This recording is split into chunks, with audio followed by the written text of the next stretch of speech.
உங்களுக்கெல்லாம் அம்மான்னு சொல்லிக்க அம்மா இருக்காங்க, ஆனால் எனக்கு அம்மா இல்லை. ஏன்னா நான் பிறக்கும் போதே எனக்கு அம்மா இல்லை. டேய் மச்சான், என்னடா இவ்வளோ சூப்பராக நடிக்கிற? நீ மட்டும் தமிழ் சினிமா போன உன்னை எல்லாரும் வாரி அனுப்பிச்சுப்பாங்கடா. அட போ மச்சான், கையில் தர்பீஸ் பிடிக்கிறவனுக்கும் நான் தான் அடுத்த சிவாஜின்னு சொல்கிறவனுக்கு தான் கூப்பிட்டு வாய்ப்பு தராங்க. என்னெல்லாம் கண்டுக்க மாட்டாங்க மச்சான். டேய் மச்சான், என்னடா இப்படி சொல்லிட்ட? எங்க மாமா சினிமாவில் பெரிய டைரக்டர்டா, அவர்கிட்ட உன்னை நான் கூப்பிட்டு போறேன். அவர் உன்னை பெரிய நடிகன் ஆக்கிடுவாரா. என்ன மச்சான் சொல்ற? ஆமாண்டா. கொஞ்ச நேரம் கழிச்சு மாமா, என் ஃப்ரெண்டு மாமா நடிக்கணும்னு ஆசைப்படுறான், ஒரு சான்ஸ் கொடுங்க மாமா. ஏண்டா கடையில் சிப்ஸ் பாக்கிட்டு கேட்குறமா சான்ஸ் கேட்குறேன்? மாமா நல்லா நடிப்பா மாமா. எங்க நடிக்க சொல்லு மச்சான். மச்சான் அந்த அம்மா டைலாக் பேசு மச்சான். உங்களுக்கெல்லாம் அம்மா சொல்லிக்க அம்மா இருக்காங்க, ஆனால் எனக்கு அம்மா இல்லை. நிறுத்துப்பா. நல்லா நடிக்கிறா மாப்ள, ஆனா நம்மள்ட்ட ஆக்ஷன் பண்ணதாம்பா. சார் எந்த படமா தான் நடிப்பேன் சார். உன்ன மாதிரி ஆள் தான்ப்பா தேடி இருந்தேன், என் செல்லா குட்டி.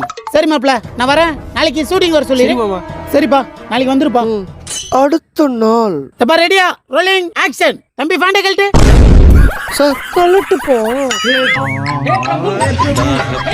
நெஞ்சுக்குள்ளே ஏகப்பட்ட சந்தோஷம்